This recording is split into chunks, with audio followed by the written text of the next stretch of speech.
నంది నోటి నుండి జలధార నిరంతరం శివుడికి అభిషేకించే ఆలయాన్ని సందర్శించారా?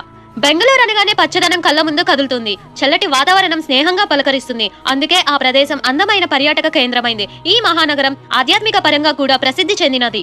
శివుడి యొక్క వాహనం నందీశ్వరుడు. ప్రతి శివాలయంలో అడుగు పెట్టగానే మనం ముందుగా దర్శనం చేసుకునేది నంది విగ్రహాన్ని. కొందరు నంది కొమ్ముల మధ్య నుండి శివుణ్ణి దర్శనం చేసుకుంటే మరికొందరు నంది చెవిలో వారి వారి కోరికలను విన్నవించుకుంటారు. అయితే ఈ ఆలయంలో అద్భుతం ఏంటంటే ప్రతి నిత్యం నంది నోటి నుండి నీరు అనేది శివలింగంపై పడుతుంది. మరి ఈ అద్భుత ఆలయం ఎక్కడ ఉంది? ఈ ఆలయ విశేషాలేంటో మనం ఇప్పుడు తెలుసుకుందాం. బెంగళూరు మల్లేశ్వరంలో 600 ఏళ్ల నాటి ఆధ్యాత్మిక శోభతో వెలసిల్లుతున్న ఆలయం ఒకటి కాడు మల్లేశ్వర స్వామి ఆలయం. కాడు మల్లేశ్వర ఆలయం. ఈ ఆలయం మల్లేశ్వరంలో ఉండటం వల్ల దీనికి కాడు మల్లేశ్వర ఆలయం అని కూడా పిలుస్తుంటారు. పరమశివుడికి అంకితమైన 17వ శతాబ్దం నాటి ఆలయం. 1997లో మల్లేశ్వరంలోని కాడు మల్లేశ్వర దేవాలయం ఎదురుగా ఉన్న వీధిని వెడల్పు చేసే సమయంలో ఓ నంది విగ్రహం బయటపడింది. ఈ విషయం తెలుసుకున్న పురావస్తు శాఖ అధికారులు ఇక్కడికి వచ్చి పూర్తిగా తవ్వకాలు జరిపిన తర్వాత ఓ దేవాలయమే బయటపడింది. నందీశ్వర తీర్థం ఈ ఆలయంకు మరో ప్రధాన ఆకర్షణ. ఇక్కడ నీరు నిరంతరం నంది విగ్రహం నోటి నుండి ప్రవహిస్తూ శివలింగం మీద పడుతుంది. ఈ నీరు వృషభవతి నది మూలం అని చెప్తారు.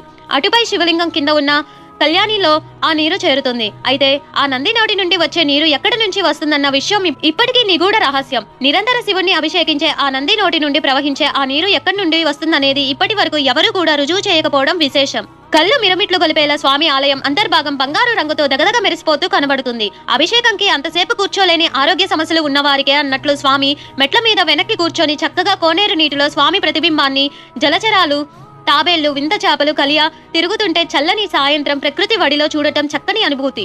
నంది నోటి నుండి పడుతున్న శుద్ధ జలం మనం ఫిల్టర్ చేసే నీరు కన్నా కూడా శుద్ధంగా ఉంది.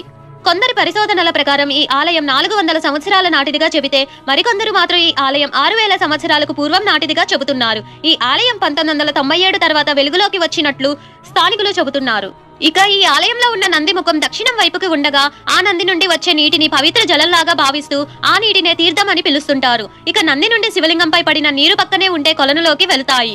ఈ కొలనుని కళ్యాణి అని పిలుస్తారు. అందుకే ఈ దేవాలయానికి శ్రీ దక్షిణముఖ నంది తీర్థ కళ్యాణి క్షేత్రం అని పేరు వచ్చిందని చెబుతుంటారు. ఇలా ప్రతి ఒక్కరిని ఆశ్చర్యానికి గురి చేస్తూ పైనుండే నంది నుండి శివలింగంపై నీరు పడటానికి పూర్వం ఎలాంటి టెక్నాలజీ వాడారనేది ఇప్పటికీ మిస్టరీగానే ఉండగా భక్తులు మాత్రం ఇదంతా ఆ పరమేశ్వరుడి లీలే అంటూ అధిక సంఖ్యలో వస్తూ శివలింగాన్ని దర్శించుకుంటారు.